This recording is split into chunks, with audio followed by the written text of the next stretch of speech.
तो अभी तक हमने श्रवण किया कि हनुमान जी ने किस तरह रामनाम महाराज की महिमा को स्थापित किया, उनका प्रकाशन किया। हनुमान जी ने अपनी लीला से बता दिया कि राम जी से बड़ा राम जी का नाम है। एक बार को राम जी आपसे गुस्सा हो सकते हैं, नाराज होते हैं, वैसे होते नहीं हैं कभी, बट फिर भी आप संतों का अपमान करेंगे तो राम जी कभी सहन नहीं करते, भक्तों का निरादर कभी नहीं सहन करते। परंतु नाम महाराज तो इतने दयालु हैं, उनकी शरण आप ले लें तो राम जी से भी, उनके कोप से भी आपको बचा देंगे।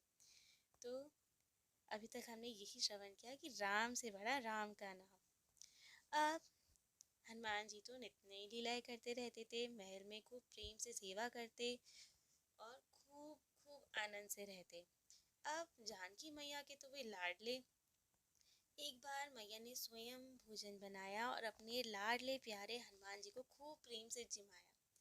अब माँ के अमृत में भोजन से तो हनुमान जी का मन ललायत हो गया। उन्होंने खूब प्रेम से खूब सारा भोजन किया। सिर्फ हनुमान जी नहीं, सारे देवता ही ललायत थे कि अब माँ स्वयं भोजन बना रही है, खूब प्रेम से परोस रही है, तो कौन नहीं पाना चाहेगा। अब तो हनुमान जी पाते गए, मानो कि हनुमान जी में सारे देवता ही समा गए हों भोजन करने, इतना उन्होंने पाया। जानकी मैया बनाती रही, खूब प्रेम से उन्होंने खिलाया, परंतु धीरे धीरे तो पूरे अयोध्या जी का भंडार गृह खाली होने लगा। जितना रसोई बनाई और बनाती, सारा खत्म होता जाता। माँ ने सोचा कि ये क्या हो रहा है, इतना तो कैसे कोई खा सकता है। अब उन्होंने बाहर आके देखा तो उन्हें हनुमान जी में स्वयं भोलेनाथ, देवाधिदेव महादेव स्वयं दिखाई दिए, जो प्रलय समय में पूरी सृष्टि को अपने उदर में समा सकते हैं, वो ग्रहण कर सकते हैं।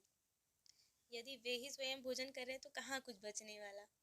अब माँ ने सोचा कि अब तो थोड़ा कंट्रोल करना पड़ेगा मेरे पुत्र का क्या होगा इतना सारा भोजन करके। तो फिर इसमें भी दो कथाएं हैं। भक्तमाल में जो लिखा है, भक्तमाल के हिसाब से माँ ने उस वक्त ओम नमः शिवाय हनुमान जी के सर पे लिखा, क्योंकि तब उनमें उन्हें भोलेनाथ के दर्शन होते और वो लिखते ही भोलेनाथ और हनुमान जी दोनों तृप्त हो गए। और एक कथा के अनुसार, कल्प भेद में दोनों ही संभव है, एक कथा के अनुसार, संतों के श्रीमुख से सुने अनुसार, माँ ने तुरंत तुलसी दल लिया, उसमें राम नाम लिखा और वो भोजन में उनके पधरा दिया। और वो तुलसी दल ग्रहण करते ही हनुमान जी तृप्त हो गए और फिर खूब प्रेम से राम जी की सेवा में चले गए। अब समय आया राम जी के वापस साकेत जाने का। हनुमान जी को जब पता लगा तो वे बहुत दुखी हुए कि अब प्रभु सबको ले जा रहे हैं, अब मुझे क्यों मना कर रहे हैं ले जाने के लिए। परंतु प्रभु और मैया चाहते थे कि हनुमान जी महाराज तो यहीं रहे। अब कलयुग के राजा तो हनुमान जी हैं, हम जैसे लोगों को कौन बचाएगा, हनुमान जी भी चले जाएंगे तो हमें तो कोई आधार चाहिए ना। तो इसलिए हमारे लिए राम जी ने और माँ ने हनुमान जी को यही कहा कि आप यहीं रहिए। लेकिन हनुमान जी कैसे मानने वाले थे, वो कहते थे नहीं, मैं रहूँगा तो आप भी यहीं रहिए, आपको छोड़कर मैं आपको कहीं नहीं भेज सकता, मतलब मैं आपसे दूर नहीं रह सकता। तो उन्होंने समझाया, माँ ने, प्रभु ने, कि आप तो दूर है ही नहीं, आप तो कभी भी साकेत आ सकते हैं, पर पृथ्वी पे भी रहना पड़ेगा। ऐसा नहीं है कि साकेत में ही बस जाएंगे, तो इसलिए आपको हम ले जा नहीं सकते। आपको यहाँ अयोध्या जी का राज्य सौंप रहे, पूरे कलयुग का राज्य सौंप रहे, आप यहीं पे राज्य कीजिए, सब भक्तों की रक्षा कीजिए। परंतु हनुमान जी के मन में वो सेटिस्फेक्शन नहीं होती कि मैं नहीं रुक सकता। फिर माँ ने समझाया उन्हें, माँ ने बताया कि पुत्र, साकेत लोक में सब कुछ है, पूरी सुविधाएं हैं, हम भी हैं, सब है, बट एक चीज है जो साकेत में नहीं है, धरती पर है। हनुमान जी ने कहा, माँ ऐसी क्या चीज है जो साकेत में नहीं है। माँ ने कहा, हाँ ऐसी चीज है जो तुम्हारी फेवरेट है। हनुमान जी ने कहा, ऐसी कौन सी चीज है। तो माँ ने बताया कि धरती पे आपको कथा रस मिलेगा, खूब कथाएं श्रवण करने को मिलेंगी, परंतु साकेत में कोई नहीं है जो आपको कथा सुनाए। अब हमारे जैसे राम जी कथा रसिक हैं, उन्हें भक्तों का चरित्र, उन्हें भक्तमाल सबसे प्रिय है सुनना। बिना भक्तमाल सुने तो शयन नहीं करते राम जी और माँ। ऐसे ही हनुमान जी भगवत कथा रसिक है, उन्हें भगवान जी की, उन्हें राम जी की कथा सबसे प्रिय है, तो उसके बिना वो नहीं रह सकते। राम जी से 2 मिनट के लिए वो दूर बैठ सकते हैं, लेकिन बिना कथा के नहीं रह सकते वो। तो फिर अब माँ ने जब इतना उन्हें समझाया कि वहाँ कथा नहीं मिलेगी। अब तो हनुमान जी भी समझ गए, उन्होंने कहा प्रभु प्रभु मैं नहीं जाऊंगा आपके साथ, वहाँ तो कथा ही नहीं होती। तो फिर प्रभु मुस्काए, उन्होंने कहा हाँ आप यहीं रहिए धरती पर, साकेत में तो आप कभी भी आ सकते हैं, आपके लिए तो कोई बाधा है ही नहीं वहाँ पे। तो फिर अब वो जाने की तैयारी कर रहे थे, लेकिन उनको जाते हुए देखना ही बहुत दुखद होता है कि हमारे माँ पिताजी दूर जा रहे हैं हमसे, तो दुख तो बहुत था। माँ ने उन्हें संभाला, माँ ने उनसे बात की कि आप कुछ मांगिए ऐसा जिससे कि आप थोड़ा शांत रहें, इतना दुखी ना हो। तो हनुमान जी ने कहा कि बस आप मेरे हमेशा साथ में रहे, हृदय में रहें, और मैं बहुत कथा सुन पाऊँ जिससे मुझे हर वक्त आपकी अनुभूति बनी रहे कि आप यही हैं। माँ ने कहा हाँ जो आप चाहें वो मांगे। तो हनुमान जी ने कहा कि मुझे अब ये वर चाहिए कि जहाँ जितनी आपकी कथा हो रही है मैं उतने ही स्वरूप धारण कर सकूं और हर जगह आपकी कथा श्रवण कर सकूं। और माँ ने कहा तथास्तु। प्रभु ने कहा अरे आप ये क्या वर दे रही हैं, आप जानते हैं आप क्या वर दे रही हैं? माँ ने कहा हाँ जो मेरा पुत्र मांगेगा मैं वो दूंगी। प्रभु ने कहा ये तो अनगिनत स्वरूप मांग रहे हैं, अब इतनी जगह कथा होती है, एक साथ हजारों लाखों कथाएं हो रही होंगी, तो आप कितने स्वरूप देंगी? माँ ने कहा जितनी भी कथाएं, चाहे एक बालक भी छोटा सा कथा सुना रहा हो तो हनुमान जी वहां भी होंगे। तो हनुमान जी को इतनी पसंद है, अगर हम भी कथा सुना रहे हैं तो हनुमान जी यहाँ भी विराजमान है, सुन रहे हैं कथा। तो हनुमान जी ने यही वर मांगा कि जहाँ जितनी भी कथा होंगी भगवान जी की, मैं हर वक्त हर जगह रह सकूं और सब कथा श्रवण कर सकूं एक ही समय पे। और माँ ने उन्हें आज्ञा दी कि ऐसा ही होगा, उन्हें वरदान दिया। और प्रभु ने भी कहा कि आप चिंता मत कीजिए, हम थोड़े थोड़े समय में अवतार लेके आते रहेंगे और भेंट होती रहेगी, बाकी तो आपके हृदय में है, जब आप याद करेंगे जब आप चाहेंगे उसी समय हम आपके लिए तो सदैव ही प्रत्यक्ष है। तो फिर हनुमान जी को थोड़ा शांति मिली और फिर आया द्वापर युग, जब राम जी को कृष्ण रूप में अवतार लेना था। उस वक्त भी अब तब तक दर्शन तो नहीं हो पाए थे कृष्ण जी के, तो हनुमान जी तो अपना सीताराम नाम का जप करते रहते थे। एक बार हनुमान जी गंधमादन पर्वत के केले के वन में खूब नाम स्मरण कर रहे थे। अब उन्हें तो सब पता ही है कि द्वापर युग आ गया है, कृष्ण जी ने अवतार ले लिया है, और भीमसेन अर्जुन सबके बारे में पता था। तो उन्हें पता चला, उन्हें आभास हुआ कि भीमसेन में आजकल बहुत अहंकार आ गया है। उन्हें तो सर्व ज्ञात है, उन्हें तो सब पता है। और तभी वहां से उन्हें पता चला कि भीमसेन, अब उनकी वानर सेना तो है ही हर जगह, उन्होंने बताया कि भीमसेन इधर ही आ रहे हैं किसी कार्य से। असल में भीमसेन द्रौपदी जी को पूजा के लिए ना सौगंधिक नाम के सहस्त्रदल कमल की आवश्यकता थी। तो भीमसेन ने सोचा चलो मैं इनके लिए लेकर आता हूँ वो, जिससे वो प्रसन्न हो जाए। इसलिए वे भी गंधमादन पर्वत पे आ रहे थे, वहां से स्वर्ग की ओर जाकर वहां दूर कहीं वो पुष्प मिलता था, तो भीमसेन इसलिए आ रहे थे। अब हनुमान जी ने सोचा कि क्यों ना कुछ लीला की जाए भीमसेन से। अब भीमसेन देखा जाए तो एक तरह से हनुमान जी के भाई हैं, क्योंकि हनुमान जी भी पवन पुत्र और भीमसेन भी पवन पुत्र, तो भीमसेन हनुमान जी के छोटे भाई हैं। तो उन्हें जब पता चला कि इसमें आजकल थोड़ा गर्व और अभिमान सा प्रतीत होता है, तो उन्होंने सोचा चलो आज इन्हीं का गर्व हरण किया जाए और कुछ लीला की जाए। हनुमान जी लेट गए वहीं बीच रास्ते में, और बड़े प्रेम से आराम से लेटे हुए अंगड़ाइयाँ ले रहे, अपनी पूंछ को कभी इधर पटकते कभी उधर पटकते। और उनमें इतनी शक्ति है ना, तो हनुमान जी जब जब हाई भी लेते तो पूरे वन तक आवाज जाती, पूंछ पटकते तो पूरा वन हिलने लगता। भीमसेन भी सोचता ही हो क्या रहा है, भूकंप कैसे आ रहा है बार बार।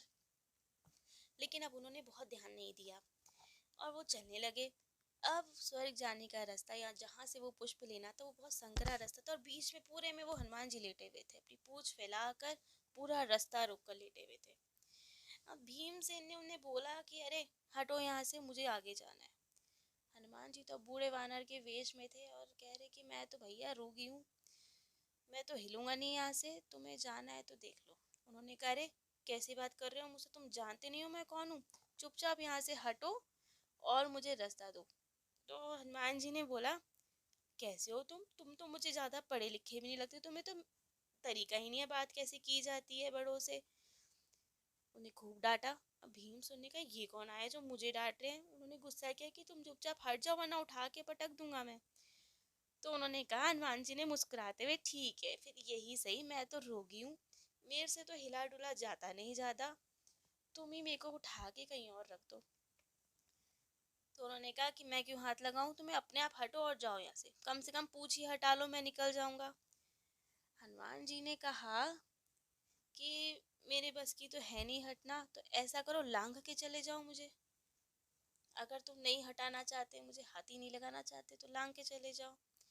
तो भीमसेन ने कहा कि नहीं, मैं जानता हूँ, इतना ज्ञान मुझे है कि सर्वत्र हर एक प्राणी में प्रभु का वास है, तो उन्हें लांघा नहीं जाता। अगर हम किसी मनुष्य को, किसी जीव को भी लांघते हैं तो भगवान का अपमान होता है। तो इतना मुझे ज्ञान है। अगर मुझे नहीं पता होता तो मैं तुम्हें क्या, पूरा समुद्र और पर्वत ही लांघ जाता, जैसे हनुमान जी ने लांघा था समुद्र। तुम मुझे कम समझते हो क्या, बहुत बल है मुझ में। हनुमान जी ने कहा, जो भी है, जितना भी बल है, मैं तो यहाँ से हिल नहीं सकता। तुम्हें जाना है तो पूछ हटाओ, उठाओ, साइड में रखो और जाओ। अब हनुमान, भीम सिंह करते क्या ना करते, अब वो हिल ही नहीं रहे थे। तो उन्होंने कहा ठीक है। उन्होंने बड़ी उपेक्षा पूर्वक एक हाथ से उनकी पूंछ हिलानी चाहिए कि चलो इसी को हटाऊं, अब धो लेंगे बाद में जाके हाथ। अब एक हाथ से हटाया, वो तो हिली नहीं। उन्हें थोड़ा आश्चर्य हुआ कि भैया ये तो हिली ही नहीं। अब दोनों हाथ लगाए ऐसी, फिर तब भी नहीं हिली। और पावर लगाई उन्होंने, बहुत जोर लगा के उनकी पूंछ हिलाने की कोशिश की, पर हिलना क्या, वो बिल्कुल भी नहीं हिली। उठना तो बहुत दूर की बात है। तब उन्होंने बहुत कोशिश की और हिली तक नहीं। तब उन्हें एहसास हुआ कि ये कोई साधारण वारण नहीं है। तब उन्होंने क्षमा मांगी और बोला कि भगवान आप अपना बताएं, आप अपना परिचय दें, आप कौन है। मुझे क्षमा करें, मैंने अभिमान किया अपनी शक्ति का, आप तो बहुत बलशाली हैं, तो आप कृपा कर अपना स्वरूप प्रकट करें। तब हनुमान जी प्रसन्न हुए और उन्होंने अपना स्वरूप, हनुमान जी के स्वरूप में उन्हें दर्शन दिए। तब भीमसेन बहुत प्रसन्न हुए, उनके चरणों में गिरे कि आप तो हमारे बड़े भाई हैं और मुझे क्षमा कीजिए, मैंने इतना अभिमान दिखाया, मुझे ऐसा नहीं करना चाहिए था। तो हनुमान जी ने कहा कोई बात नहीं, ये लीला इसीलिए थी जिससे आपका अहंकार दूर हो। तो अब हनुमान जी ने उन्हें हृदय से लगाया अपने और कहा कि अब जो चाहे आप मांगिए। भीमसेन ने कहा कि मुझे ना, जब आपने समुद्र लंघन किया था, समुद्र लांघा था, उस समय जो आपका अनुपम दर्शन था ना, वो सुंदर स्वरूप, बड़ा सा स्वरूप, हेम शैलाभ देहम, ये वाला स्वरूप, स्वर्ण के आकार के इतने बड़े आप हो गए थे, वैसा स्वरूप का दर्शन करना है। हनुमान जी ने कहा कि बेटा वो त्रेता युग था, अब द्वापर युग है। तब की लोगों की क्षमता अलग थी, तब और पावर भी लोगों में बहुत थी। अब द्वापर युग है, पहले के मुकाबले बहुत कम शक्ति है लोगों में। आपकी आंखें, आप वो सहन नहीं कर पाएंगे उतना तेज, और उतने दर्शन आप नहीं सहन कर पाएंगे। लेकिन अब तो वो जिद पे अड़ गए, नहीं भगवान, मुझे तो वैसे ही दर्शन करने हैं जैसा कि तब आपने दर्शन दिए होंगे। उन्होंने समझाया कि उसे कोई नहीं देख सकता, आग्रह मत करो व्यर्थ का। परंतु भीमसेन की हट देखकर हनुमान जी को झुकना पड़ा। अब छोटे भाई हैं उनके। उन्होंने कहा ठीक है। अब हनुमान जी ने अपना स्वरूप बढ़ाना स्टार्ट किया। अब हनुमान जी तो सोने के पहाड़ के जितने, इतने विशाल काय थे, इतनी कांति उनके शरीर से निकल रही थी और बहुत विशाल थे, जैसे कि लाखों सूर्य चमक रहे हो, इतना तेज था उनमें। भीमसेन के तो रोंगटे खड़े हो गए सारे, वो देख ही नहीं सका, उसकी आंखें जलने लगी। उसने आंखें बंद कर ली और प्रार्थना की कि बस बस और नहीं झेल सकता, मेरा पूरा शरीर ही जल जाएगा इतनी तेज से, अब आप कृपा कर अपना स्वरूप समेट लीजिए। तब हनुमान जी ने अपना वो मीनाक पर्वत जैसा स्वरूप समेटा और वापस नॉर्मल हुए। और तब भीमसेन ने उनसे खूब चरण स्पर्श किए, उनसे प्रार्थना की कि अब कभी मुझ में अभिमान ना आ पाए और आप सदा हमारे साथ रहें, हमें मार्गदर्शन देते रहें। और हनुमान जी भी प्रसन्न हुए अपने देखकर कि उसका अभिमान दूर हुआ, और भीमसेन भी खूब प्रसन्न हुआ। तो ये थी आज की कथा। आगे की लीलाएं अगली बार श्रवण करेंगे। जय जय श्री सीताराम।